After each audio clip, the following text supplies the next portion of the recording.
Ya, DJ Anak Jenderal memberikan warning atau perhatian khusus, hati-hati upaya bangsa Yaman menjajah Indonesia.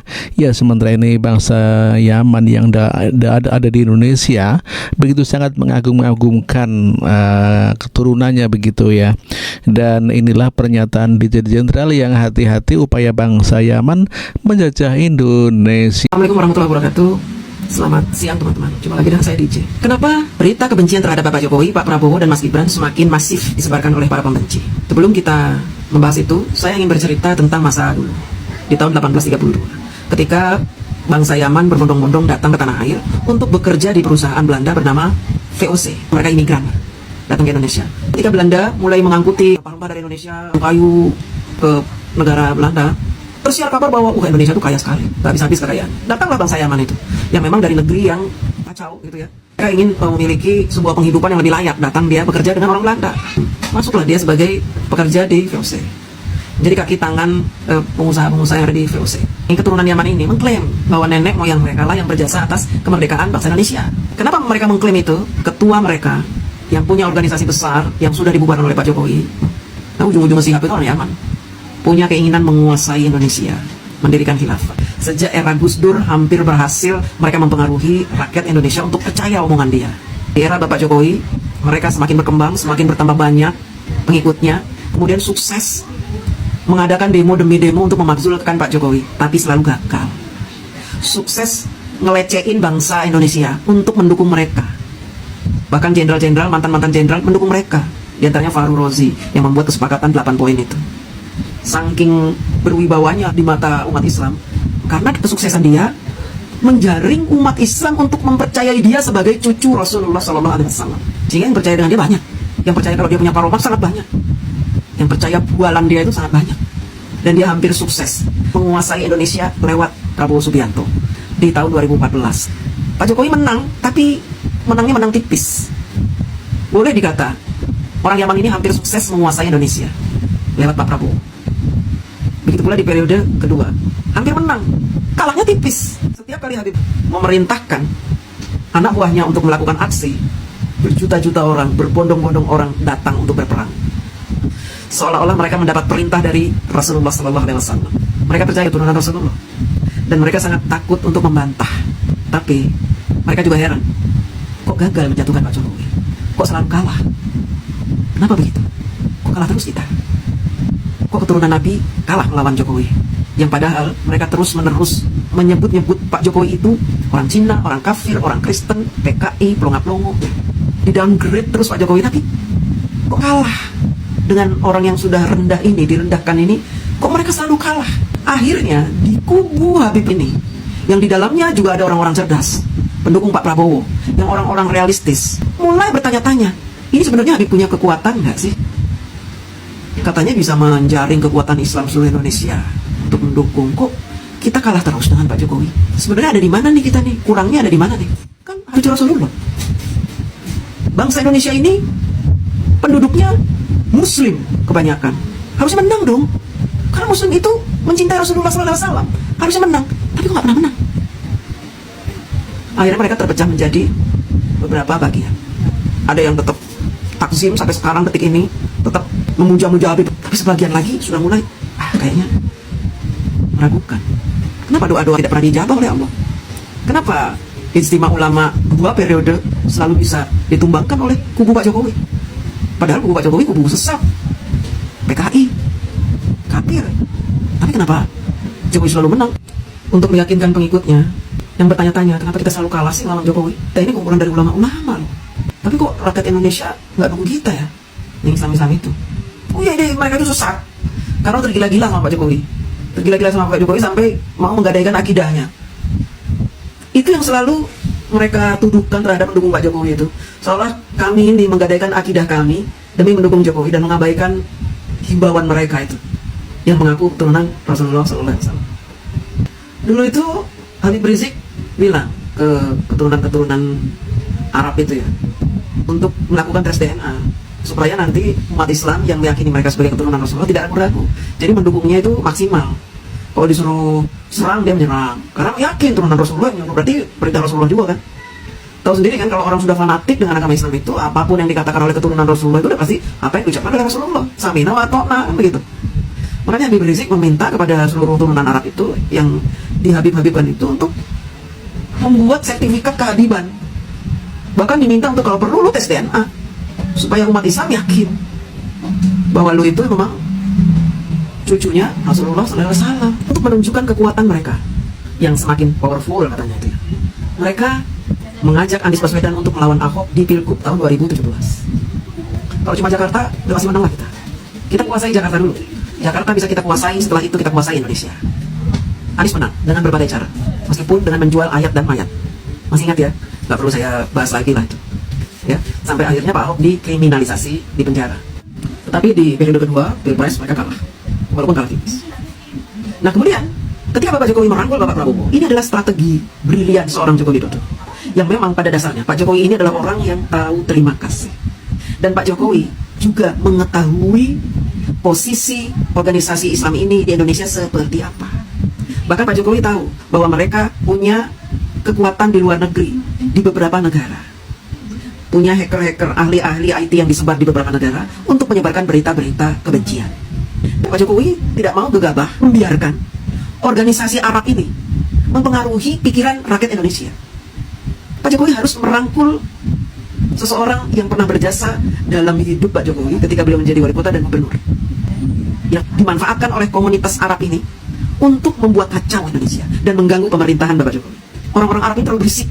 Pak Jokowi sudah tahu juga Pak Prabowo ini orang paling ikhlas dan legowo, dan selama ini Pak Prabowo ini dimanfaatkan oleh mereka itu. Ketika Pak Prabowo mau bergabung, Pak Jokowi juga tahu bakalan nanti ada sebagian pengikut dia yang akan mencelat, nggak lagi mendukung Pak Jokowi. Itu sudah risiko, tidak apa-apa.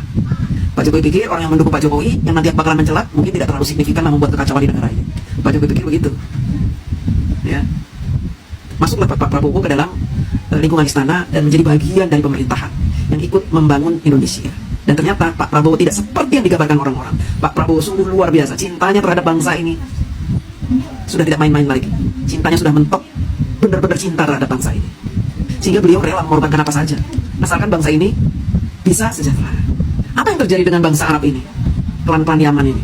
Mereka mulai putus asa karena organisasi mereka akhirnya dibubarkan. Yang pertama HTI, kemudian FPI dibubarkan. Putus asa. Setelah HTI dan FPI dibubarkan, anggota-anggotanya banyak yang insaf. Mereka akhirnya kocar-kacir. Sebagian insaf, sebagian masih ngotot, dendam. Dendamnya kepada siapa? Pak Prabowo? Tidak, dendamnya kepada Bapak Jokowi. Makanya mereka selalu ingin memecah belah antara Pak Jokowi dengan Pak Prabowo dengan isu-isu itu. Jadi kalau ada isu adu domba, itu pasti dari klannya orang Yaman. Ambisi mereka untuk menguasai Indonesia ini sudah hampir menurun. Organisasi ini sudah dibubarkan. Kekuatan juga sudah melemah. Tapi semangat untuk membalas dendam masih terus membara. Akhirnya apa? Mereka menggunakan orang-orang yang sakit hati terhadap Bapak Jokowi untuk bergabung dan sama-sama berjuang merebut kembali kekuatan agar mereka bisa mempengaruhi rakyat Indonesia untuk mendukung mereka. Saat ini rakyat Indonesia ini sebenarnya terpecah menjadi 4. Pendukung Arab, orang Yaman, kemudian pendukung PDIP, pendukung Pak Jokowi dan pemerintahan yang sah, dan yang keempat orang yang ngaku-ngaku netral. Mau mereka gabung, antara pendukung PDIP dan pendukung Arab ini bergabung, mau mereka bergabung, tetap saja tidak bisa mengalahkan kekuatan yang mendukung Pak Jokowi dan pemerintahan yang sekarang ini. Tidak akan pernah menang. Sehingga mereka lebih memperkuat yang namanya isu dan fitnah.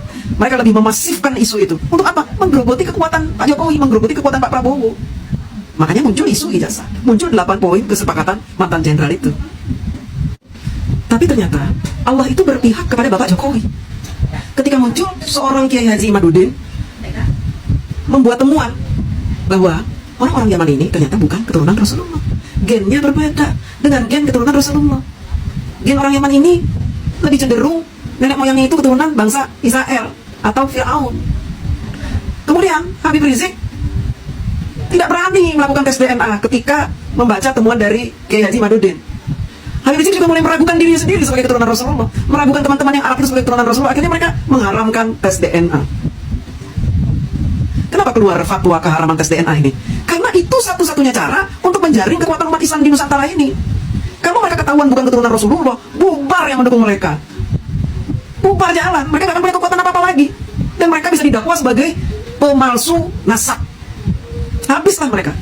Habis pendukungnya pada lari, makin kocar-kacir, makin berantakan. Inilah yang membuat mereka semakin putus asa. Keputusasaan ini menyebabkan mereka menghalalkan segala cara untuk menjatuhkan Pak Jokowi dan Pak Prabowo. Karena apa? Niat mereka bukan lagi untuk berdakwah, bukan lagi buat syiar Islam, bukan lagi untuk menegakkan Islam, tetapi untuk apa? Untuk menjajah bangsa Indonesia. Ya, akun Dr. Haji Muhammad Olia Muha LCMAG membahas mengenai lambang negara Garuda Pancasila yang katanya digambar oleh tokoh Yaman, begitu katanya. Dan entah benar ataupun tidak, kita dengarkan pernyataannya. Yaman. Keturunan Yaman, terutama kaum Ba'alawi, memiliki kontribusi yang sangat besar bagi Indonesia. Tak hanya Habib Ali Al-Habsyi Kuitang yang menjadi motor perlawanan melawan kolonialisme, tapi juga Sultan Hamid II, keturunan Ba'alawi yang merancang lambang negara Indonesia, Garuda Pancasila. Tidak ada satupun sekolah di Indonesia yang tidak menempelkan Garuda Pancasila di dindingnya. Presiden Soekarno sangat paham pentingnya peran keturunan Yaman. Setelah kemerdekaan, Soekarno memberi mereka hak kewarganegaraan penuh dan pengakuan sebagai bagian tak terpisahkan dari Indonesia. Soekarno tahu, tanpa dukungan mereka, baik dari sisi perjuangan fisik maupun intelektual, fondasi Indonesia tidak akan sekuat itu. Faktor penting lainnya adalah peran Abdurrahman Baswedan, kakek dari Anies Baswedan yang turut berjasa dan berkeliling ke negara-negara Arab untuk mendapatkan bantuan dan pengakuan kemerdekaan Indonesia. Tanpa pengaruh kuat dari jaringan keturunan Arab ini, perjuangan diplomatik Indonesia bisa saja tersendat. Jadi, kalau ada yang mendiskreditkan keturunan Yaman, apalagi menghina mereka, itu sama saja dengan melawan Soekarno dan menentang semangat dari pendiri bangsa kita. Ini bukan sekedar masalah kebencian, tapi kebodohan historis. Bagaimana bisa seseorang yang mengaku cinta Indonesia tapi membenci keturunan Yaman? Padahal salah satu dari mereka merancang lambang negara dan yang lainnya memperjuangkan pengakuan kemerdekaan. Kalau Anda anti keturunan Yaman, secara logis Anda juga anti Soekarno. Karena keduanya tak terpisahkan dalam sejarah perjuangan bangsa ini. Ya, ternyata kelakuan daripada orang-orang yang mengaku Habib atau keturunan Yaman itu banyak yang menipu ya, minta duit, minta perempuan, demikian kata seorang ustadz ya. Dan coba kita dengarkan pernyataannya. Suka ada orang yang ngaku-ngaku Habib datang ke pesantren apa?